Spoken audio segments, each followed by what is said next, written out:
Listo. Hola chicos, en esta clase vamos a hablar de todo lo que son las propiedades fisiológicas del corazón, ¿ok? En la clase pasada habíamos hablado de lo que era el inotropismo y el lucitropismo. Recordando, inotropismo era la capacidad de contracción y lucitropismo la capacidad del corazón para relajarse. Además de esas propiedades, aquí les he preparado todas en general, de manera muy, digamos, sencilla, para que podamos ver parte por parte cuáles y diferenciarlas bien, ¿ok? Primero, cronotropismo es la capacidad del corazón de generar impulsos eléctricos espontáneamente. ¿Ok? Está asociado al automatismo del nodo sinoauricular, regula la frecuencia cardíaca, estimulación simpática de cronotropismo positivo. Básicamente, el cronotropismo es la capacidad del corazón de mantener, digamos, un ritmo. ¿Ok? Crono viene de tiempo, de ritmo, viene de la idea de que el corazón es capaz de mantenerse en un estado, digamos, fisiológico de manera rítmica. Por eso la frecuencia cardíaca es una frecuencia rítmica. Por eso cuando ustedes ven un EKG, que será un tema que veremos más adelante, siempre se busca ver un ritmo sinusal, es decir, un ritmo que va a tener un orden en las ondas. Por ejemplo, que la onda P siempre esté antes del QRS, que el intervalo PR sea regular, que el intervalo RR sea regular, que significa que básicamente se tenga eh, un ciclo cardíaco rítmico. ¿Ok? ¿Qué pasaría si tenemos un cronotropismo alterado, una patología en este nivel? Sucederían lo que son las arritmias. ¿Ok? Veríamos una arritmia porque tenemos una diferencia entre los ritmos cardíacos. Listo. Ese es el cronotropismo a grandes rasgos. El batmotropismo, por otro lado, es la capacidad de las células cardíacas de responder a un estímulo eléctrico. O sea, es básicamente la propiedad que nos dice que el corazón es capaz de responder a diferentes despolarizaciones, a la represión, etcétera. Esa capacidad que tiene el corazón es el batmotropismo. También se le llama excitabilidad, de responder a un estímulo electrofisiológico. ¿Ok? ¿Cómo se da este estímulo? Mediante un umbral. Un umbral básicamente es un límite a partir del cual, si se llega a pasar este límite, se da una acción determinada. Por ejemplo, para iniciar, digamos, el ciclo y el potencial de acción, ustedes recuerdan que habíamos hablado de que en la fase cero empezaba a ingresaba sodio y se produce una despolarización. Para poder llegar a esa despolarización, tiene que haber sobrepasado un umbral. ¿Ok? ¿Cómo se llega a ese umbral? Aumentando el sodio, aumentando el sodio, aumentando el sodio, hasta que se llega a pasar ese umbral y se da la despolarización, finalmente. ¿Ok? Entonces, ¿qué es el valvulotropismo? Es la capacidad de las células cardíacas de excitarse mediante la llegada a un umbral determinado, mediado en este caso por el ingreso de sodio, y eso se da a nivel de la fase cero para la despolarización. El dromotropismo es la capacidad de transmitir el estímulo eléctrico. Si bien es cierto, se inicia el estímulo eléctrico mediante la excitabilidad, donde son capaces de reaccionar a ese estímulo, ¿quién es el que transmite y cuál es la propiedad fisiológica que permite que este estímulo pueda continuar a lo largo de todo el ciclo cardíaco? El dromotropismo es la capacidad de transmitir el impulso eléctrico entre células cardíacas. El impulso se propaga a través del sistema de conducción, y esto ya es algo que nosotros sabemos, ¿no? Inicia en el nódulo sinusal, pasa por el nódulo auriculoventricular, ojo, por diferentes haces, se llaman haces internodales, ¿ok? Entre el nódulo sinusal, que lo vemos acá, ¿no? Entre el nódulo sinusal, en la imagen de arriba, y el nódulo auriculoventricular pasa por diferentes haces o tractos internodales, también por el haz de Bachmann o fascículo de Bachmann para la aurícula izquierda, y continúa todo el sistema de conducción. ¿A dónde se va? Al nódulo auriculoventricular, aurícula y ventrículo, y luego a través del nódulo auriculoventricular se va por las ramas del haz de His, rama izquierda, rama derecha, y finalmente se acaba diseminando por las fibras de Purkinje. ¿Ok? Se llega a través de todo ese proceso, ese circuito eléctrico, se le llama el circuito de conducción. El impulso pasa a través de todos ellos y se asegura una contracción que sea secuencial y coordinada. No se contrae todo a la vez, sino que todo tiene un orden. ¿Ok? La capacidad de mantener esta transmisión que va a ser secuencial, que va a ser coordinada, va a ser el dromotropismo. Y ya el inotropismo y el lucitropismo ya se los mencioné. El inotropismo es la capacidad de contraerse y el lucitropismo es la capacidad para relajarse. Eso es ya a nivel mecánico, digamos, ¿no? La capacidad mecánica del corazón de contraerse o de relajarse para alterar las presiones y que por diferencia de presiones la sangre pase de una cámara a otra. Ok. Entonces, partiendo de esa base que ya tenemos claro cuáles son las propiedades fisiológicas del corazón, iniciamos con el tema. ¿Ok? Partiendo de todo, siempre se inicia en un estado de reposo. El cardiomiocito, inicialmente, al inicio de todo, es un estado de reposo, porque es básicamente la forma basal en la que inicia la célula cardíaca. ¿Ok? La membrana celular es una barrera que ejerce un efecto pasivo como activo. Eso ya lo sabemos. Ustedes recuerdan que en el tema de membrana celular era la membrana la que permitía que pase o que no pase un cierto ion para, digamos, alterar la carga que se encuentra dentro de la célula. para ver si se despolariza o no se despolariza. ¿Quién era esta membrana que ejercía, digamos, una selección o un paso selectivo de los iones? Era la membrana celular. Y aquí actúa la membrana celular también, por eso se lo estoy mencionando. Los iones no alcanzan un equilibrio porque la membrana no lo permite. Digamos que tenía esa capacidad selectiva, ¿no? El desequilibrio iónico en la membrana celular es la que produce una corriente eléctrica. De nuevo, si la membrana permite, por ejemplo, que ingrese sodio, la célula se va a despolarizar. ¿Quién es el que permite este ingreso de los iones para que se produzca A o B funciones? Es la membrana celular. En una célula en reposo, digamos en el estado basal, donde la membrana aún no ha permitido que pase nadie, en reposo, en el extracelular va a haber una mayor carga que en el intracelular. Es lo que vemos acá, ¿no? Siempre va a haber más carga afuera que adentro. Hay 90 milivoltios más en el extracelular que en el intracelular. ¿Quién está a nivel extracelular? ¿Quiénes son los principales iones? El sodio, principal en su mayoría.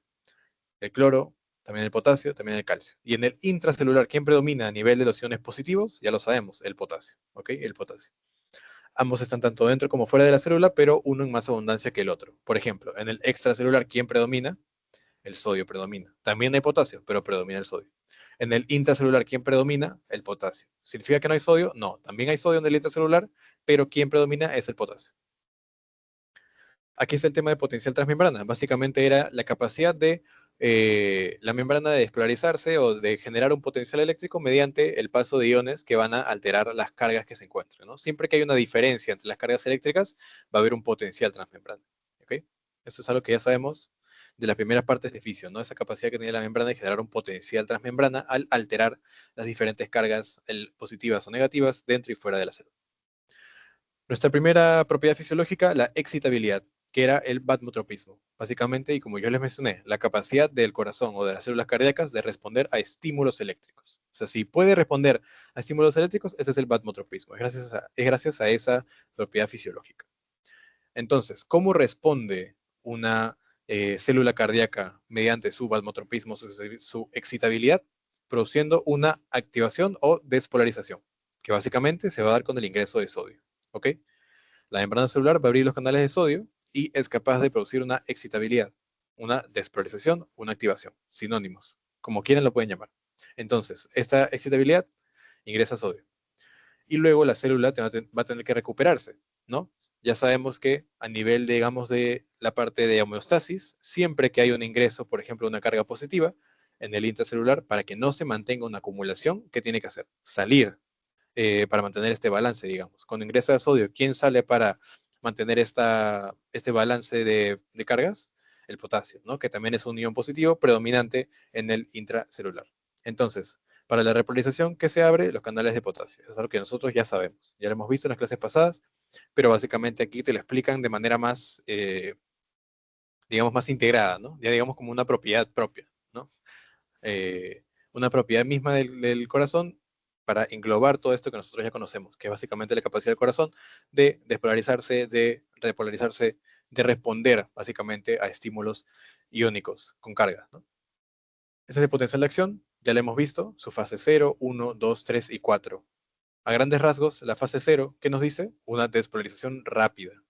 Una despolarización rápida.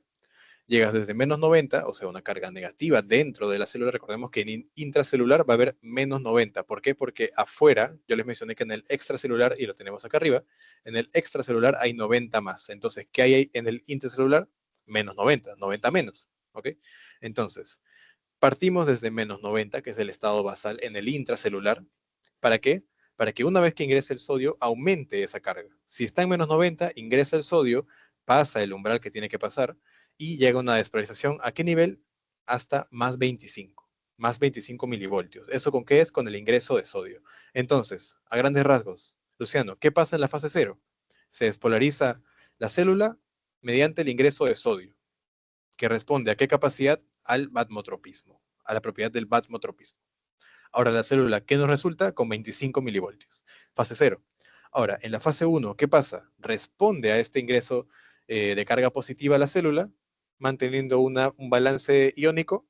Entonces, ¿qué hacemos? Sale potasio. Sale potasio porque si no ya habría demasiada carga positiva en el intracelular y ya sería algo que no es deseado. Entonces, ¿qué pasa? Sale el potasio para intentar igualar esas cargas que vamos a tener entre el intra y el extracelular. Sale el potasio y lo vemos aquí. En la fase 1 el potasio va a salir. En esta flechita chiquita que vemos acá arriba, acá, vamos a ver si lo puedo hacer zoom, acá, esta flechita que está acá es cómo sale el potasio para una repolarización temprana, pero una repolarización al fin y al cabo. Y se reduce hasta llegar a 0 milivoltios. ¿Ven cómo baja acá? Esta bajada, digamos, que significa que de más 25, como se ve en la imagen, baja hasta 0, es porque la carga positiva del intracelular está disminuyendo porque se está repolarizando. ¿Y por qué se repolariza? Porque ha ingresado sodio y se ha producido una despolarización previa. ¿En dónde? En la fase 0. Entonces, para responder a esa fase 0, ¿qué hace la célula cardíaca? Repolariza en la fase 1. Ahora, el potasio seguiría saliendo. Si fuera por el potasio, seguiría saliendo, hasta igualar, digamos, el estado en el que estábamos antes, porque nosotros no hemos partido en 0. No es que solo queremos quedarnos en 0, sino que queremos quedarnos en menos 90, que era el estado inicial, el estado basal. Pero ¿qué pasa? ¿Por qué no de frente baja hasta menos 90, hasta el estado basal, hasta el estado del inicio, el de reposo? Porque también va a ingresar calcio. Ingresa calcio y de bajar en 0 se queda en 0. Sigue saliendo el potasio, pero también está ingresando calcio. Entonces, ¿qué pasa? Se queda en 0, porque está ingresando y a la vez está saliendo. Digamos que la carga que va a haber entre el intra y el extracelular va a ser la misma, porque mientras ingresa un ion positivo, está saliendo un ion positivo, entonces la carga se mantiene ahí. Por eso a la fase 2 se le llama meseta. Es una meseta de repolarización porque sigue repolarizándose, sale potasio, pero también ingresa calcio. Entonces se mantiene 0. Es un equilibrio. ¿Qué es tan interesante en la fase 2 o la fase de meseta? Que está ingresando calcio. ¿Qué pasaba cuando ingresaba calcio en una célula cardíaca? Y eso es algo que ya vimos en las primeras partes de fisio. Ingresa el calcio, se une a la troponina C. La troponina C inhibe, o digamos que libera esta inhibición que está produciendo la troponina I, y se produce la contracción. Ya, el calcio ingresa, entonces, no solo para formar una meseta a la vez que sale el potasio, sino también para propiciar una contracción dentro de la célula. Entonces, otro dato importante, una fija. ¿Dónde sucede la contracción? En la fase 2. ¿Qué ion está, digamos, dependiente para que se produzca la contracción en la fase 2? El calcio. El calcio. ¿A qué canal, digamos, está asociada? Al canal de calcio tipo L. ¿Ok? Otro dato para que lo puedan tener. Hasta ahora, dos datos importantísimos. Fase 0, ¿con qué se relaciona? Con el sodio. ¿Qué fenómeno se produce? La despolarización. ¿Ok? Fase 2. ¿Qué sucede en la fase 2? Está la meseta de repolarización, o sea que ingresa calcio, o sea que se produce la contracción. Tenemos ahí dos datos muy importantes. La fase 3 es la salida de potasio, ¿ya? El calcio deja de ingresar, entonces el potasio sigue saliendo, ¿ok? El calcio ya ingresó, se detiene la contracción y ahora ya vamos para la parte de la repolarización ya marcada, ¿no? En la fase 3 el potasio sigue saliendo porque el calcio ya no está entrando, entonces ya no está esta meseta, sino que el calcio sigue con su función o su principal propósito, que era que se regrese a menos 90. Entonces el calcio sale y se llega hasta menos 90. Ahora, ya, finalmente tenemos menos 90, pero hay algo que todavía no está claro, que todavía no está solucionado. Sí, hay menos 90, pero ahora lo que predomina en el intracelular es el sodio y lo que predomina en el extracelular es el potasio, porque ha estado saliendo. Entonces, ¿qué pasa para que volvamos al estado de reposo, que era que el potasio esté predominantemente en el intra y que el sodio esté predominantemente en el extracelular? La bomba de sodio-potasio. Acá está. Entonces, bien, hasta acá estamos menos 90, pero el potasio sigue estando predominantemente afuera y el sodio sigue estando predominantemente adentro, que no es lo que esperamos porque recordemos que afuera, ¿quién predomina? El sodio. Y adentro, ¿quién predomina? El potasio. Entonces tenemos que girar, digamos, las dominancias entre los diferentes polos, ¿no? Tenemos que hacer que haya, de nuevo, más potasio en el intra y más sodio en el extra. ¿Mediante qué? Mediante la bomba sodio-potasio ATP. ATPase, ¿no? Entonces, con un ATP, que es energía, y la bomba sodio-potasio, el sodio de intracelular sale y el potasio regresa a su sitio. Ahora, no es posible contragradiente. Recordemos que eh, para un transporte, digamos, activo, se utiliza o para un transporte que es en contra del gradiente, siempre de menor a mayor gradiente de concentración, tiene que haber el uso de ATP, ¿ok? Por un transporte activo, que ya lo habíamos visto en los primeros temas, igual. Entonces, el transporte activo permite que la célula vuelva a estar en menos 90, pero ya con los iones respectivos en cada lado, ¿ok? Listo.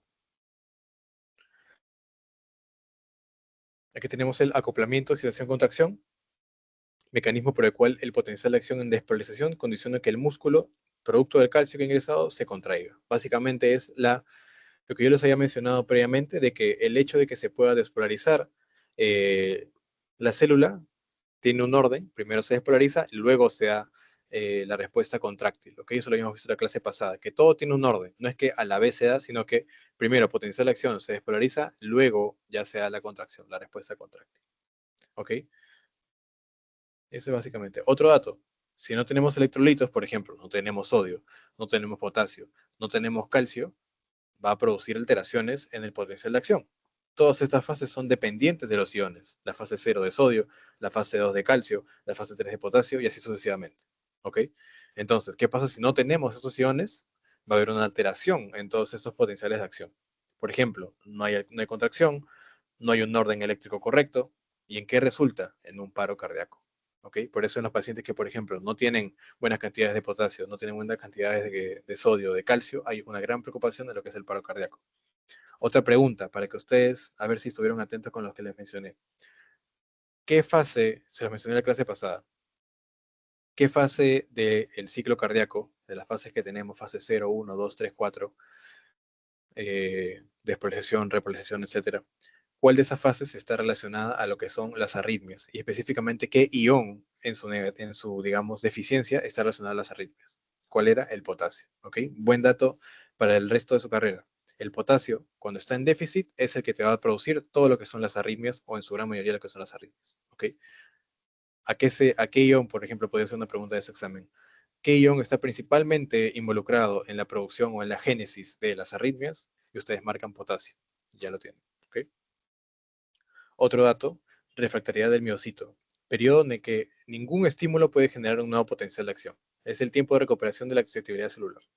¿Ok? Vamos a mencionárselos de manera más sencilla. Esto no es una propiedad fisiológica de las 5 que hay, que ya sabemos que son estas que les mostré aquí, ¿no? Estas 5. Es una propiedad adicional, pero igual es muy importante saberlo. El periodo refractario, así a grandes rasgos, es básicamente un periodo refractario significa que digamos que no responde a nada externo. Dejémoslo así. Durante el potencial de acción, la célula miocárdica se convierte o se produce un periodo refractario, o sea que no responde a nada más. Es bien difícil que cualquier alteración externa, sea la que sea, altere el potencial de acción. Digamos que es que se pone un escudo, se produce un periodo refractario, se pone un escudo para que nada pueda alterar este proceso fisiológico que es tan fundamental. ¿Ok? Ese es el periodo refractario absoluto. Un periodo que se produce durante el potencial de acción en el que no se puede alterar de ninguna forma el estímulo que se está produciendo, o sea, el potencial de acción. Una vez que inicia, gracias a este periodo refractario, nada lo puede alterar. O sea, digamos que es muy útil para lo que es mantener esta función fisiológica intacta, ¿ok? Eh, Hasta la última etapa de la fase 3 puede generarse un nuevo estímulo y potencial de acción y este será anómalo, ¿ok? O sea, todos los estímulos que estén hasta la etapa de la fase 3, si se generan, este va a ser anómalo, porque lo que se espera es que no se realice, porque como les mencioné, hay un periodo refractario absoluto en el que no se responde a ningún estímulo, ¿ok? Ya lo tenemos claro. Ahora, el automatismo, la capacidad que tiene el corazón de generar sus propios estímulos eléctricos, sus propios estímulos, ¿ok? El corazón sigue contrayéndose luego de ser denervado, o sea que significa que cuando no tenemos una inervación ya más relacionada a lo que es el sistema nervioso, el corazón puede seguir contrayéndose porque es automático, funciona por su cuenta, digamos. ¿Y esto por qué? Porque tiene su sistema nodal o el nódulo sinusal que digamos que actúa ya por su cuenta, ¿ok? Los estímulos originados deben ser rítmicos, periódicos y regulares. Y de no ser así, se considera una arritmia. Una arritmia es lo que no es rítmico, que no tiene una periodicidad, o sea, en un intervalo entre R y R va a estar alterado, igualmente irregular, si hay un intervalo entre R y R puede ser irregular, ¿ok?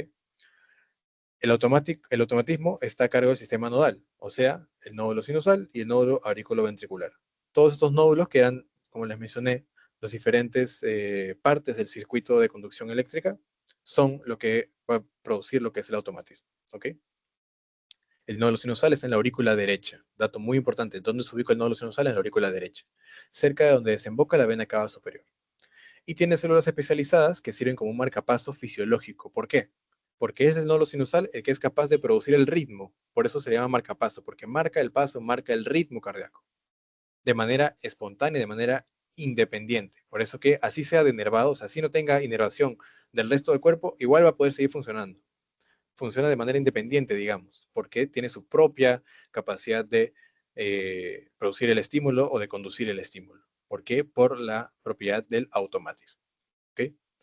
Lleva el ritmo de despolarización de las aurículas, permitiendo el avance de los ventrículos y se produjo la contracción. Básicamente es el que inicia el ritmo, luego va a pasar al nódulo auriculoventricular y luego al resto de los ventrículos para producir la contracción. El nódulo auriculoventricular, por otro lado, contribuye con el paso de la orden eléctrica de las aurículas a los ventrículos. Aurículo ventricular, aquí se encuentra este que es de color morado. Una vez el estímulo pasa del nódulo sinusal, que está en el color verde, pasa al nódulo auriculoventricular, que se ve aquí de color morado, y este nódulo auriculoventricular, que es el que permite que llegue al resto del corazón, o sea, a los ventrículos. ¿Okay? ¿Por dónde? ¿O a través de qué? Del haz de His, que va a ser su continuación. Y el haz de His tiene sus ramas, izquierda y derecha, y también sucesivamente sus fibras de Purkinje, que van a ser ya la última parte para producir, digamos, que el estímulo llegue a todos lados del corazón. Ahora, tenemos que también hay una fase 4 pendiente. Hay células no especializadas, donde la pendiente es 0. Hay células de conducción especializadas en la fase 4. Gradualmente se vuelve menos negativa y se despolariza hasta alcanzar el potencial umbral. ¿Lo vemos acá? Para que se produzca una despolarización, el músculo cardíaco contráctil debe alcanzar un nivel llamado umbral de despolarización, y acá está el dato que yo les había mencionado. Para la excitabilidad o batmotropismo, el sodio tiene que haber llegado hasta menos 70. Recordemos que partía de menos 90, no lo tenemos acá. Partía de menos 90 y aquí está el umbral que yo les estoy mencionando. No sé si lo ven acá, donde dice menos 70. Una vez que se da el orden de que se da la despolarización, ingresa el sodio y hasta que pasa de menos 70, porque está subiendo, recordemos que es negativo, menos 90, cuando va aumentando su carga, llega hasta menos 70, porque estamos en el estado negativo. Menos 70 acaba acercándose más al cero, llega hasta menos 70 y ya ha pasado el umbral. Yo le dije que el umbral era el límite a partir del cual, si pasa ese límite, ya se produce la despolarización. Entonces, una vez el umbral llega, o sea, el sodio sube y la carga eléctrica positiva sube hasta menos 70, ya se ha roto el umbral, se ha pasado el umbral y se produce la despolarización. Ya se continúa todo el proceso para que siga aumentando el sodio y llegue ya hasta más 25 en esa primera fase, la fase 0. ¿Ok? Listo. Como consecuencia salen inmediatamente los canales de sodio y se produce potencial de acción, ¿no? Una vez pasa el potencial de acción, perdón, la despolarización pasa el umbral, ¿no? Pasa el umbral. En el nódulo sinusal no hay una fase 2, ojo, porque no hay una contracción. Dato muy importante también. ¿A qué iones responde el nódulo sinusal? Principalmente al sodio. ¿Y a cuál? No responde al calcio. No responde al calcio. ¿Ok? El nódulo sinusal no responde al calcio porque no se contrae, porque no tiene células de contracción, no tiene células musculares. Es meramente digamos, responde meramente a estímulos eléctricos y los transforma, los transmite, los inicia, pero no se contrae en sí mismo, ¿ok? Solo se encarga de todo lo que es la parte eléctrica. Entonces, como no hay contracción, no tiene una función mecánica, ahí está, esa es la palabra, no hay una función mecánica, no responde al calcio, no hay contracción y por ende, si no hay contracción, no responde al calcio, ¿habría la fase 2, que es la fase de meseta? No, no habría, porque no está ingresando calcio. Recordemos que la fase de meseta es porque el calcio está ingresando a medida que está saliendo el potasio. Recordemos, a este nivel, lo vemos en la imagen con el mouse. Acá está la fase en una célula, por ejemplo, miocárdica. Sí hay una fase de meseta porque el miocardio tiene la capacidad de contraerse, ingresa calcio. Pero si no ingresa calcio porque el nódulo sinusal no se contrae, porque no tiene células musculares, entonces lo vamos a ver en el color verde. Vemos que de frente de la fase 1 se va directamente a la fase 3. No hay una fase 2 porque no va a haber ninguna meseta porque no está ingresando calcio. Listo. Canales IF. Las células autonómicas tienen canales especiales. Ojo, las células autonómicas tienen canales especiales. IF se llama I de corriente fluye, la I, y F de Fanny. Permite la entrada lenta del sodio. Conforme este ingresa, los canales se van cerrando. De expresión distólica espontánea determina que el nódulo sinusal sea el marcapasos. ¿Ok? Básicamente nos está hablando de qué compone o qué tipo de canales responden en el nódulo sinusal, nódulo auriculoventricular. ¿Cómo se llaman? Los canales IF. ¿Ok? Canales IF que permiten un ingreso lento de sodio. ¿Para qué? Para que, digamos que de una u otra forma decida o que controle un poco más cómo se va a dar la excitabilidad para que se pueda transmitir el impulso. Esa es la función. Tipos de potencial de acción, tenemos potencial de acción de respuesta rápida en los miocitos auriculares, ventriculares y fibras de Purkinje. Y de respuesta lenta, ¿en dónde? Se los acabo de decir. En todo lo que son las células autonómicas, o sea, nódulo sinusal, nódulo auriculoventricular, va a haber una respuesta lenta de potencial de acción porque tienen sus canales IF que permiten una entrada lenta del sodio. Entonces va a haber una respuesta lenta. El primero en activarse, ojo, nódulo sinusal, luego el nódulo auriculoventricular y finalmente el músculo contráctil, porque así inicia el sistema. ¿Ok? Así inicia el sistema. Primero nódulo sinusal, aurículo ventricular, luego el miocito. Pero en general, ¿cómo es la respuesta de cada uno? Los nódulos, lenta porque tiene sus canales IF, y de respuesta rápida los miocitos, o sea, la parte de las células musculares del miocardio, a nivel de los ventrículos y las fibras de Purkinje. Cronotropismo. Yo les mencioné que el cronotropismo estaba relacionado a todo lo que era la frecuencia cardíaca. Crono de tiempo, siempre cúbranse, crono de tiempo. Todo lo que forma un tiempo, una frecuencia, está relacionado a lo que es el cronotropismo. Es básicamente lo que está relacionado a la frecuencia cardíaca, está determinando por la velocidad de exposición de la fase 4 del nódulo sinusal. ¿Ok? Ahora, dependiendo de dónde se produzca, digamos, el estímulo, ¿ok? Dependiendo de dónde esté el estímulo, va a haber una u otra frecuencia. Por ejemplo, si el estímulo inicia en el nódulo sinusal, ya sabemos que hay de 60 a 99 latidos. Es, digamos, la frecuencia cardíaca normal que se espera. Siempre, siempre que les pregunten, ¿cuáles son los valores normales de la frecuencia cardíaca? 60 a 99. O hasta 100, digamos, ¿ok? De 60 a 100, ya. ¿Qué pasa si tenemos, por ejemplo, un bloqueo? Un bloqueo del nódulo sinusal. El nódulo sinusal no está funcionando. Entonces, supongamos que ahora está iniciando el estímulo a partir del nódulo auriculoventricular. Ahora, ¿cuál sería la frecuencia de ese nivel? De 40 a 60 latidos por minuto. Entonces, ¿qué pasa si llega un paciente que tiene de 40, por ejemplo, ¿no? Su pregunta de examen? Llega un paciente a consulta o llega un paciente a emergencia con 40 a 60 latidos por minuto y, por ejemplo, no tiene una onda P. Recordemos que la onda P era todo lo relacionado a la contracción auricular y respuesta al nódulo sinusal. Entonces, básicamente, no hay onda P, no hay nódulo sinusal activado, no está funcionando. Y llega un paciente con 40 a 60 latidos y te pregunta, ¿dónde es más probable que esté iniciando el estímulo eléctrico?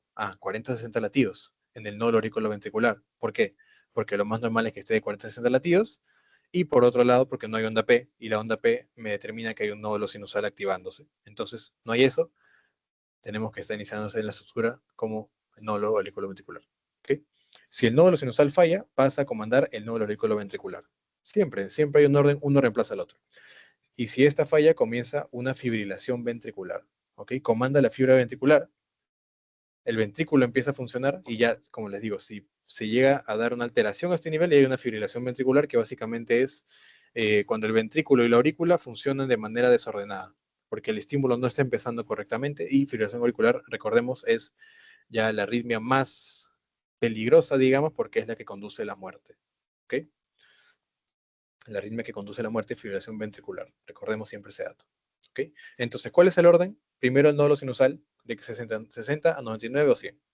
¿Qué pasa si no funciona bien el nódulo sinusal? El siguiente que va a pasar a comandar toda la frecuencia cardíaca va a ser el nódulo auriculoventricular con sus latidos de 40 a 60. Ahora, ¿qué pasa si también está fallando el nódulo auriculoventricular? ¿Quién queda para actuar? La fibra ventricular, que no es nada más que el miocito, o sea, la misma fibra cardíaca del ventrículo, ya está tan mal la conducción que inicia acá, inicia en el mismo ventrículo. O sea, no tiene un orden que parte desde las aurículas, no, está tan mal que inicia en el mismo ventrículo, la fibra ventricular. Y ya ahí va a ser el latido de 20 a 40.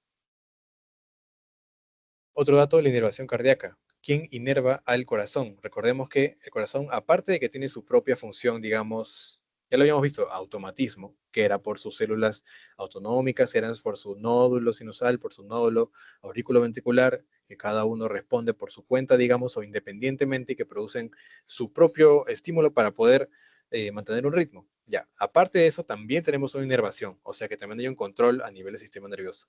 ¿Quién es? El sistema nervioso autónomo, el sistema nervioso simpático y parasimpático.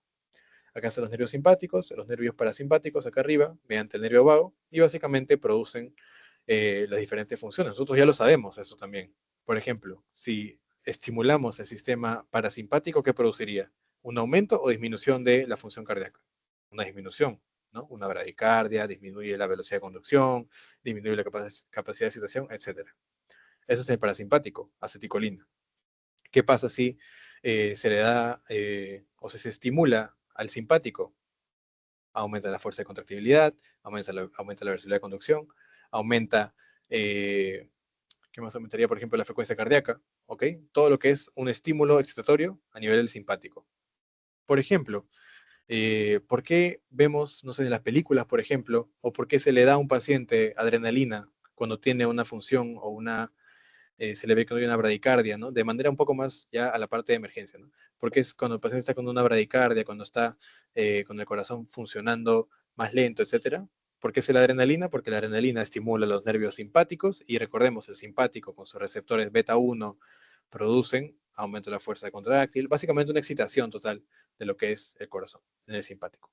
Ahora, otro dato importante, ¿qué pasa si cortamos todos los nervios? ¿Qué pasa si aún así cortamos el nervio vago, cortamos los nervios parasimpáticos, cortamos los nervios simpáticos? ¿El corazón seguiría latiendo? Sí, seguiría latiendo, y lo vemos acá. La respuesta es sí, porque tiene la característica del automatismo, que era esa capacidad intrínseca que por su propia cuenta el corazón puede producir un estímulo, ¿ok? Sin necesidad de los demás nervios. Entonces, si les preguntan, ¿qué pasa si las vías simpáticas y parasimpáticas no funcionan? ¿El corazón seguiría latiendo? Sí, seguiría latiendo porque tiene el automatismo. La conductividad es la capacidad de transmitir los impulsos, lo hemos visto aquí. Conductibilidad o también llamado traumotropismo, capacidad de transmitir el impulso entre las células cardíacas. ¿A través de qué? De todo el circuito, ¿no? SA, nódulo sinusal, aurículo ventricular, el haz de His y las fibras de Purkinje. Acá está, las fibras de Purkinje. Y aquí está el orden. El nódulo sinusal es desde el inicio, acá está. Se despolariza y toma el comando. Inicia el nódulo sinusal. Y recordemos, este tiene sus canales IF que hacen que el corazón lata rápidamente. Otro dato, ¿qué hacía el canal IF? Permitió un ingreso lento de sodio. Ok, ingresa, tiene una respuesta lenta, pero finalmente hace que el corazón lata entre 60 a 99 latidos por minuto. Todo se inicia en el nódulo sinusal. ¿Dónde inicia el sistema de conducción? En el nódulo sinusal. Esa es la respuesta. Ahora, del nódulo sinusal, ¿a dónde se va? Llega hasta el nódulo auriculoventricular. ¿Pero mediante cuáles? Mediante el haz internodal o tracto internodal anterior, medio, posterior. Anterior, medio y posterior. Pero también, bueno, acá es el posterior, que es el medio, que es el anterior. Pero también por el haz de Bachmann, que se va hacia la aurícula izquierda. Recordemos que el nódulo auriculoventricular está, perdón, el nódulo sinusal está en la aurícula derecha, a nivel de la vena cava, de donde se invoca la vena cava. Pero también tiene que irse el estímulo por la aurícula izquierda. Entonces, ¿por medio de cuál haz se va hacia la aurícula izquierda? Por el haz de Bachmann, ¿ok?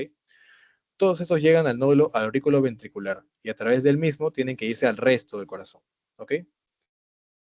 Llega al nódulo aurículo ventricular y, bueno, vemos acá que a través del nódulo aurículo ventricular va a continuar por las fibras, ¿no? Pero antes de llegar a las fibras de Purkinje está el haz de His con su rama izquierda y derecha y luego de ahí recién llegan a las fibras de Purkinje. Entonces, en general, viendo solo la imagen para que no se confundan con el texto, ya lo podrán ver más adelante, igual les voy a pasar este documento. ¿Cómo es el sistema de conducción? Todo inicia en el nódulo sinusal por un estímulo, puede ser autónomo, porque tenemos la capacidad de autonomía o automatismo.